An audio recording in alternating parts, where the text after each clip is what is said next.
Hola, muy buenas tardes. Mi nombre es Juan Sebastián Marroquín. Soy Juan Pablo Escobar, mi nombre original. Escritor, arquitecto, conferencista. Me dedico a las tareas de prevención y estoy aquí en In-Situ para comenzar con ustedes. Un gran abrazo. Si yo les digo que en esta ocasión tenemos como entrevistado a Juan Sebastián Santos Marroquín, quizás a la mayoría de ustedes no les suene, pero si yo les digo que tenemos a Juan Pablo Escobar, inmediatamente van a tener alguna referencia. Bienvenido, Juan Pablo. Bienvenido, Juan Sebastián. Pues bien, con el gusto de saludarte y de tenerte aquí en este foro de In-Situ. Bienvenido a Quintana Roo. Un placer estar aquí siempre. Cuéntanos qué es lo que te trae a estas tierras. Pues venimos a dar una conferencia para compartir mis experiencias de vida con respecto a lo que me tocó con mi padre, Pablo Escobar. Básicamente buscamos inspirar a los jóvenes para que no sigan su camino, para que no repitan la historia, para que se hagan conscientes de las consecuencias de sus decisiones, de sus elecciones de vida y de que esta posibilidad de meterse en el narcotráfico realmente les trae más problemas que bendiciones. Pablo Escobar Gaviria está considerado como uno de los mayores criminales de la historia, el mayor traficante de cocaína, un hombre que a todas luces tenía un lado, por una parte muy violento, por otra parte benefactor, querido y odiado al mismo tiempo. Y tú ahora te dedicas a dar conferencias acerca de seguridad y a promover la paz. ¿Cómo se dio esa transformación? Pues mira, yo estuve muy de cerca con mi padre y me tocó ver las consecuencias de su violencia, desde cómo cambió la cultura de mi país a raíz de esa violencia que él generó y cómo se fue exportando también esa violencia hacia otros países. Desde ese lugar pues he tenido la experiencia de poder reconocer los errores de mi padre y cómo esto nos ha traído unas consecuencias nefastas como país, como ciudadanos que somos. Y me parece que es contando las historias que podemos inspirar a los jóvenes para que no se involucren en esas actividades. Muchos hijos de delincuentes afamados, de narcotraficantes, siguen los pasos de sus padres. ¿Tú en qué momento decidiste, este no es mi camino? Pues mira, yo amenacé al país cuando mi padre murió, tenía 16 años, unas amenazas que duraron 5 segundos, pero que me han costado 22 años de exilio. Sin embargo, 10 minutos después de haberlas hecho, reflexioné, me di cuenta que repetir la historia, continuar ese camino que mi padre había dejado, pues no tenía ningún sentido, no dejaba nada positivo para mí ni para mi familia, mucho menos para el país. Y desde entonces es que vengo cumpliendo la segunda promesa de nunca vengar su muerte. Y ahora que soy padre, que tengo pues un hijo, no le dejaría el idéntico legado de violencia y de muerte que el que heredé yo del mío. ¿Quiere decir entonces que el tema de la violencia y de el convertirse en delincuente no viene en los genes, no es algo que se herede?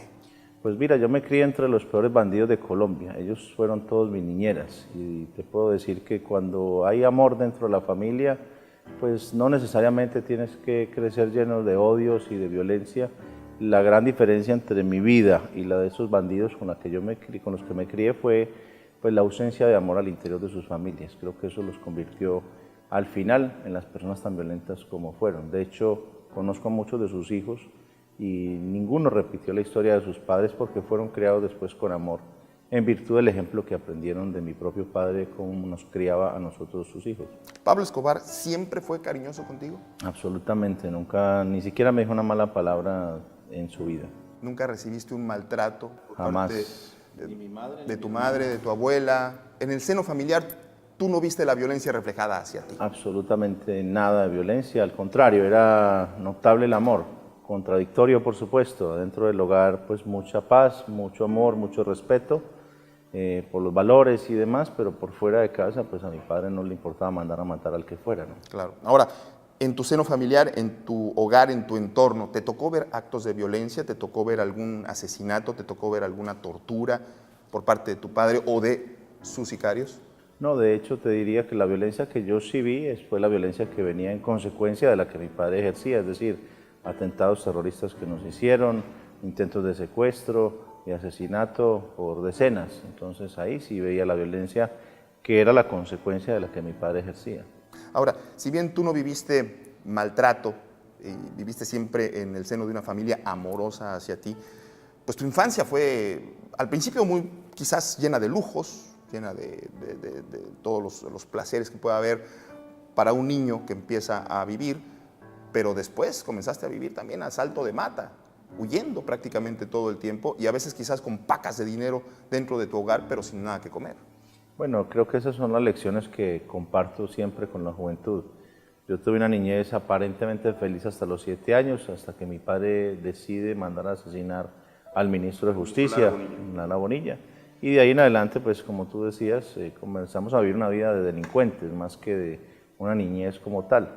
Entonces, las lecciones de haber vivido con mi padre escondidos, muriéndonos de hambre literalmente, con más de 4 millones de dólares en efectivo, pues son momentos en los que uno debería de aprovechar para preguntarse para qué sirve este dinero, cuál es el sentido de tenerlo, si al contrario de traerte felicidad, de traerte pues, riqueza, de traerte comodidades, pues lo único que te trae es muerte, desolación, desapariciones de los seres más queridos, etc. Entonces ahí te cuestionas si ese dinero realmente vale la pena o no tenerlo. Tengo entendido que por ahí de los 7 u 8 años fue cuando tú empezaste a darte cuenta de que algo había extraño en tu familia y de que tu padre pues no era, digamos, una persona que trabajaba honestamente y que cometía situaciones atroces. ¿Cómo empezaste tú a manejar ese sentimiento de decir, mi padre es un buen hombre conmigo, pero es un mal hombre hacia los demás? Pues él fue el que me lo dijo. De hecho, cuando mata al ministro, vamos a Ciudad de Panamá, de la mano del general Noriega, y ahí nos dice, o me dice a mí, hijo, mi profesión es ser un bandido y a eso es a lo que me dedico. Desde entonces no tuvo tapujos ni reparos a la hora de que veíamos las noticias, leíamos los diarios, y me decía, pues a este sí lo maté, a este no lo maté, o esta droga que han decomisado es mía. Entonces, claramente, pues la gente me pregunta, hombre, pero ¿cómo reaccionaste tú si tenías 7 años frente a esas circunstancias? Yo recibí exclusivamente amor de mi padre. No tenía, digamos, la verdadera dimensión en la cabeza de la organización criminal. Pero él te decía, yo no quiero que tú seas como yo. Siempre me lo dijo, que yo tenía que aprovechar las oportunidades para educarme, para salir adelante y no para repetir su historia. Justamente él decía que podía pagarme los estudios y que yo debía de aprovechar eso. Pero ¿cómo podías ir a la escuela si tenías que vivir siempre oculto, siempre escondido? Bueno, nos las arreglábamos no para ir, pero a veces teníamos los permisos de la Secretaría de Educación para que a mí se me pudiera educar en cualquier lugar del país, en escondites o en lugares públicos o donde fuera posible. ¿Tenías amigos? Pues tengo pocos. Pero en aquel entonces. En aquel entonces tenía uno solo o dos, porque los padres le prohibían a los hijos que se juntaran conmigo. Claro. El tema de las drogas. Muchos narcotraficantes, se dice, al menos existe esa leyenda de que ellos no consumen drogas para no cometer errores que puedan llevar a su captura o a su muerte. Pablo Escobar consumía una gran cantidad de drogas y una gran variedad. Y hay una anécdota que tú has platicado ya en el sentido de que él te puso todo en la mesa y te dijo, mijo, esto es lo que hay. Platícanos. Bueno, pues eso fue una charla que tuvimos en la Hacienda Nápoles, puso las drogas disponibles en ese momento. Era una mesa pequeña, era la de principios de la década de los 80. Si hoy tuviese yo que tener la misma conversación con mi hijo, necesitaríamos una mesa por lo menos 15 veces más larga, porque la gran cantidad de drogas que ha propiciado el prohibicionismo es tremenda. Y de hecho mi padre no era que consumiera muchas drogas, las probó todas, pero no consumía sino marihuana ocasionalmente. Y me lo decía y me reconocía pues todos los efectos que tenía negativos sobre el consumo en el cuerpo humano. Incluso pues me llegó a decir, valiente es aquel que no la prueba. Y también me dijo pues que la cocaína era un veneno para vender y no para consumir. ¿Y eso ayudó a que tú evadieras las drogas el resto de tu vida? En el momento en que yo sentí que él me estaba educando, primero me daba buena información, me estaba diciendo desde el amor y no desde el reproche, me estaba dando una información suficiente como para que yo pudiera elegir decir que no cuando me las ofrecieran, y también me dio la libertad de probarlas con él cuando yo quisiera. Entonces terminó legalizándolas. ¿Pero nunca lo hicieron o en alguna ocasión? No, nunca lo hicimos, porque justamente esa conversación donde él me libera a mí de la responsabilidad no de consumir y me dice el día que quieras, me pregunta si lo hacemos, pues entonces ahí terminó para mí el chiste. ¿Tú crees que esto funcionaría hoy en día en esta sociedad moderna con muchos padres e hijos? Yo creo que yo lo voy a hacer con mi hijo, porque funcionó conmigo, el niño más rodeado de drogas en el planeta en ese momento, va a funcionar con cualquiera. Y también el niño quizás más rodeado de armas, ¿te enseñó a manejar armas? Sí, claro. ¿Disparaste alguna vez en contra de alguna persona? Contra las liebres de la Hacienda Nápoles, que habían demasiadas y eran consideradas una peste. ¿Qué más considerabas tú una peste, un problema, algo que te molestara, que te causara rencor, odio durante ese proceso de tu juventud en el que las cosas fueron de más a menos? La violación de los derechos humanos y ver cómo la policía y todas las autoridades colombianas se convertían en bandidos iguales o peores que mi padre. Es decir, tú estás consciente y consideras que violencia genera violencia.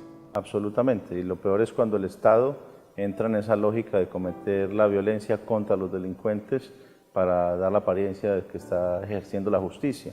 En realidad eso para lo único que sirve es para deslegitimar el accionar del Estado y para que estos delincuentes, que ya les cuesta reconocer la autoridad, pues la reconozcan menos en virtud de esas violaciones a los derechos humanos. Pero ¿cómo tratas entonces con los cárteles del narcotráfico? Aquí en México, y tú lo sabes, desde hace ya algunas administraciones se lleva a cabo una guerra contra el narco que ha generado una gran cantidad de muertos, que ha sido sumamente criticada, el papel de los militares al involucrarse, lo que ha estado pasando aquí en el estado de Quintana Roo, en el país en general. ¿Cómo lidias con estos criminales? No puedes ofrecerles dulces y que se rindan simplemente así porque no va a funcionar. No, el contexto prohibicionista es el que nos tiene en esta guerra de quién tiene la ametralladora más grande. Y ya sabemos quiénes venden las ametralladoras y ya sabemos quién tiene presupuesto para comprarse la ametralladora último modelo. Entonces estamos en un círculo vicioso con la reaparición sistemática de personajes como Pablo Escobar, que vamos a vivir toda la vida si seguimos prohibiendo otros 100 años más. Ya llevamos 100 años de probar el camino de la prohibición y los resultados están a la vista. Yo ya perdí la cuenta de cuántos carteles las autoridades nos han anunciado que han desmantelado por completo. ¿Qué apareció otro? Pero a los 5 segundos, y la droga no ha desaparecido ni ha subido de precio porque hay falta de stock. Hay un superávit de consumidores y un déficit de narcotraficantes. Esto no se resuelve con ametralladoras ni declarándole la guerra a nadie. Ya llevamos 100 años con esa vía. ¿Quién puede decir que aplicando la misma fórmula que ha sido un fracaso rotundo y absoluto hace 100 años, pues vamos a obtener resultados diferentes? Hay que cambiar la mirada, la perspectiva. Hay una herramienta que para mí es mucho más poderosa, que está subvaluada, que es la educación. Cuando podemos educar verdaderamente a nuestros chicos, pero bien jóvenes, no agarrarlos a los 18 cuando ya es tarde, sino cada vez más temprano, pues ellos van a poder elegir claramente y van a saber las consecuencias de meterse no solamente en el consumo, sino también en el tráfico, y van a poder perfectamente elegir en función de la paz y el bienestar de su propio cuerpo y de sus familias.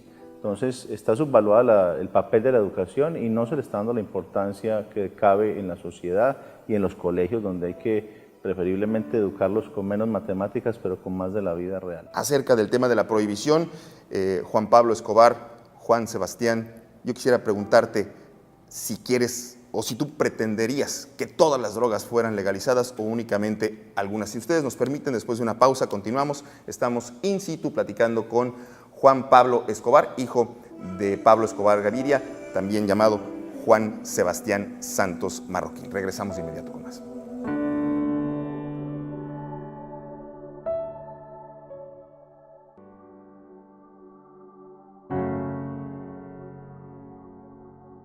Amigos, estamos de regreso en esta entrevista in situ con Juan Pablo Escobar, hijo del ya fallecido narcotraficante colombiano Juan Pablo Escobar Gaviria. Y nos quedamos en el tema, Juan Pablo, de la legalización de las drogas. Y tú decías, esa es la solución, no crear más violencia, con esta guerra entre el Estado y los carteles, que desaparece uno y aparece inmediatamente el otro. ¿Tú estarías a favor de liberalizar cualquier tipo de droga? Pues mira, es que ya las drogas están legalizadas, porque las drogas te llegan a domicilio donde las pidas. Entonces la cadena del prohibicionismo no funciona, es un fracaso absoluto. Lo que no están las drogas es regularizadas. A mí no me gusta hablar de legalización. Primero, cada droga es un mundo aparte, no se puede comparar la marihuana con el alcohol, ni con el tabaco, ni con la cocaína. Y segundo, el alcohol y el tabaco, que son drogas perfectamente legalizadas y aceptadas por la sociedad, matan 3.8 millones de personas al año, y la suma de todas las drogas ilícitas en el mundo matan 200.000 personas al año. Entonces acá hay una gran demonización de todas estas sustancias, porque es un negocio increíblemente rentable prohibirlas. Prohíbe los tacos y vas a tener tacos carísimos y vas a tener una mafia y una violencia por los tacos. Eso funciona así con cualquier producto. El problema no es el producto, sino la prohibición que nos divide, que nos enfrenta, que nos corrompe, que nos destruye. ¿Es necedad de los gobiernos? ¿Es que la sociedad todavía no despierta y todavía no abre los ojos ante una realidad tan evidente? ¿Por qué crees que no se ha liberalizado? Pues mira, en primer lugar, yo soy supremamente respetuoso de los asuntos de cada país y de cómo se resuelven internamente cada una de esas políticas. Ahora, yo hablo por mi experiencia, por la experiencia de Colombia, porque veo que Colombia está legalizando la marihuana para fines, ya la legalizó de hecho para fines medicinales, y hay proyectos incluso de legalizar la cocaína con el fin medicinal. Y yo creo que hay experiencias en otros países donde se ha visto como, por ejemplo, en Holanda, cuántas masacres escuchamos hablar que hay en Holanda, o cuántos narcotraficantes vemos, o cuánto terrorismo hay allí, y está completamente legalizado y liberalizado. Entonces, yo creo que es con educación. A pesar de que te las ofrezcan, hoy vas a un shopping center y consigues las peores drogas que yo he visto, que son las sales de baño.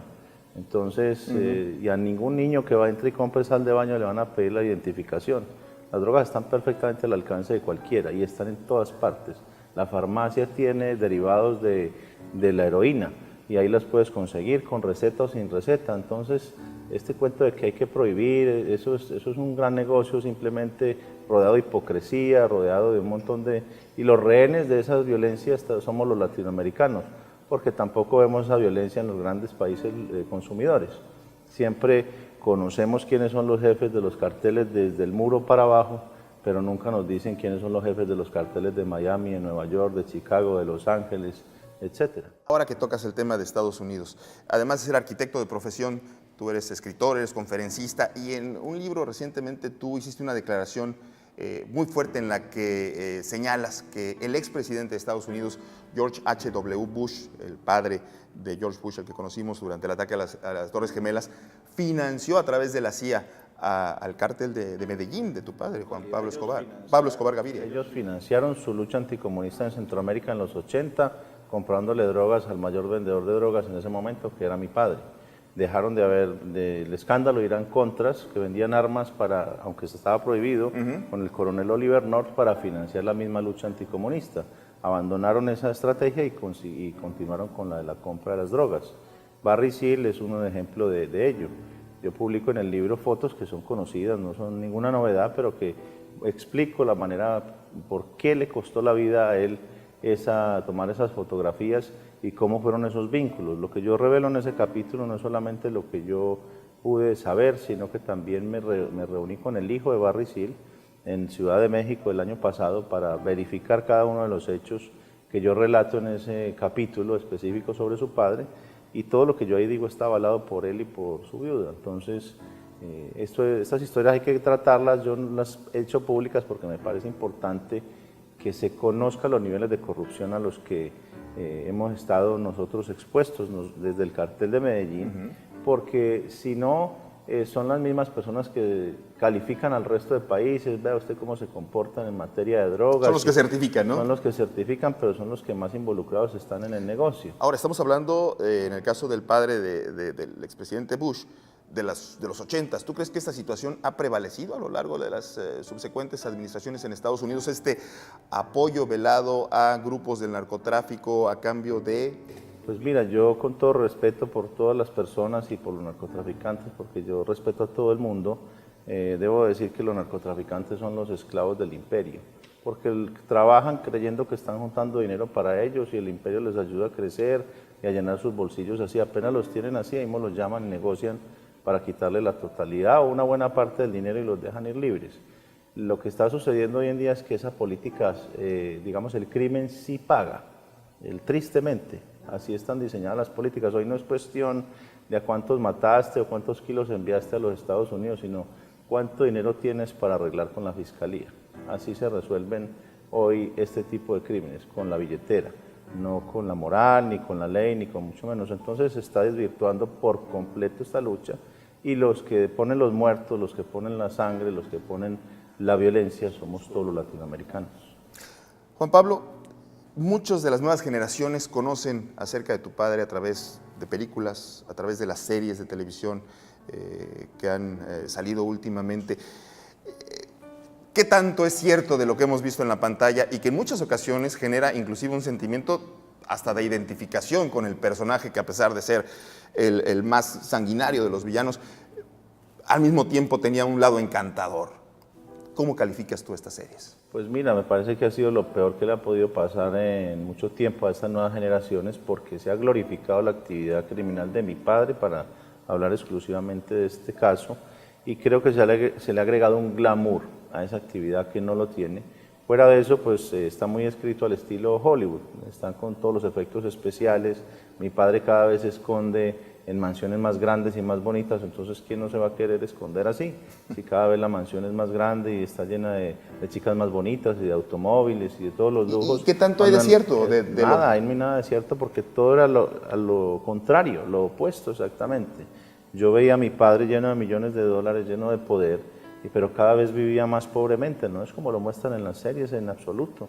Yo iba y visitaba a mi padre y lo encontraba en lugares supremamente pequeños, con piso de tierra, con goteras en el techo, sin agua, sin luz, sin poderse bañar. ¿Para qué sirve el dinero de esa manera? Ahora, los medios de comunicación entendieron que glorificando la actividad de los criminales se aprovechan y cautivan al público, pues porque hay un término en la psicología que se llama la hibristofilia, y es esa fascinación del ser humano, casi que una atracción sexual por el delincuente, y eso ha generado un gran caudal de televidentes que están ahí obnubilados, encandilados por todos estos efectos especiales, y esta manera absolutamente contraria a la realidad con la que nosotros vivimos esa vida.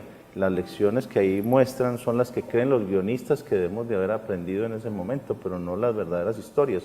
Fíjate que en el caso de Netflix yo me acerqué 6 meses antes de que filmaran la primera temporada y les ofrecí acceso irrestricto a todo mi archivo familiar, al de mi padre, cartas escritas de puño y letra de mi padre, videos caseros, miles y miles de fotografías para que la historia se pudiera contar como verdaderamente la vivimos. Y me dijeron que no les interesaba, que ya ellos sabían más que la familia, entonces imagínate. Tú mismo eres protagonista de estas series. ¿Cómo ves el papel en el que te han puesto? Pues cada vez soy más pequeño, soy como Benjamin Button, voy para atrás. Entonces la verdad es que esto deja mucho que desear. Lo más grave es como yo veo que inmediatamente publican las series, ves como recibo centenares o miles ya de mensajes por las redes sociales, donde los jóvenes me mandan fotografías, videos caseros, grabaciones, imitando a mi padre, vistiéndose como él, caminando como él. ¿Qué sientes al momento de como recibir él? todo este material? Pues los invito a que lean la verdadera historia. Les digo, hombre, pues no se dejen engañar por estos cuentos de las series, porque miren cómo están pensando, y las lecciones que me quedaron fueron contrarias. La persona que tuvo la oportunidad de convertirse en Pablo Escobar 2.0 fui yo, y no lo hice porque aprendí unas lecciones de vida muy distintas a las que estas series les están dejando a los jóvenes, y están generando un fanatismo tremendo que a mí me sorprende. Yo hace poco estuve en Culiacán dando una conferencia y se me acercó una niña de 10 años y me decía su fascinación por la serie y por el personaje de mi padre. Ella pensaba que estaba viendo a mi padre, ella no distinguía muy claramente y estaba fascinada. Yo la trataba de calmar para que entendiera que los mensajes que le estaban mostrando a ella, y además la irresponsabilidad de los padres de dejarle ver una serie a esa edad, pues son contrarios los mensajes que le está llegando a la cabeza de esa niña versus los que yo estoy transmitiendo en mi libro. Hace poco publiqué este libro que tú mencionabas y en Argentina lo presenté, y un adolescente de 13 años me dijo que desde los 8 estaba fanatizado con mi padre y quería ser gángster porque había visto todas las series y se había leído todos los libros, pero empezó a pensar, a querer ser periodista una vez que leyó los 2 libros míos. Y ahí está la diferencia, la manera como se cuentan las mismas historias, la responsabilidad y la diferencia en cuando se cuentan desde adentro a cuando se cuentan desde la distancia, como se creen que se vivieron cuando en realidad no. Juan Pablo, cualquiera pensaría que el hijo del principal traficante de cocaína en la historia, pues cualquiera pensaría que debería vivir ahora en la opulencia y que algo le habría dejado su padre, a él y a su familia. Hasta yo lo pensaría. ¿Y luego? ¿Dónde están todos esos millones? Pues ahí están, justamente, escribí un capítulo específico que se llama ¿Dónde está la plata? En el primer libro, Pablo Escobar, mi padre. Ahí están todas las coordenadas, quién, cómo, cuándo y qué. Porque me parecía que es una pregunta recurrente. ¿A ustedes no les quedó nada? No, de hecho sí nos quedó muchísimas cosas. Lo que pasa es que después vinieron pistola en mano y nos la pusieron en la cabeza y nos dijeron vamos a negociar. Entonces así negocias muy fácil y muy rápido y entregas todo lo que tienes. tanto a los bandidos que le ganaron la guerra a mi padre, entre comillas, todos los carteles de la droga que se oponían a él, como las autoridades que también decomisaron todas las propiedades que estaban a la vista y que son de conocimiento público. Rápidamente se nos acaba el tiempo. Veo que te mueves sin escoltas, veo que vives en Argentina tranquilamente, vienes a México. ¿No habrá gente que todavía tenga algún rencor y ganas de vengarse de tu padre? Pues yo no soy una amenaza para nadie y no vengaré la muerte de mi padre ni la de nadie.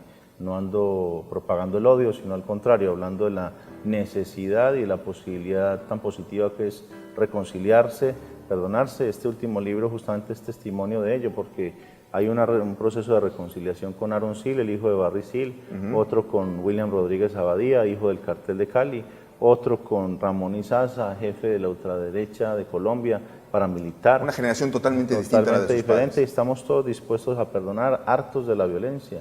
Así que yo no creo que esto signifique que me vaya a traer problemas a mí, porque al contrario, me estoy dedicando a demostrar que muy a pesar de la gran violencia que nos puede unir a un ser humano y a otro, siempre el camino del perdón y de la reconciliación es el mejor para todos.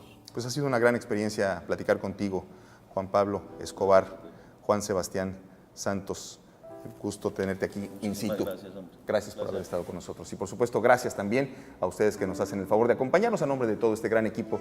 Yo soy José Martín Sámano, ya lo sabe que como siempre le mando un fuerte abrazo donde quiera que esté.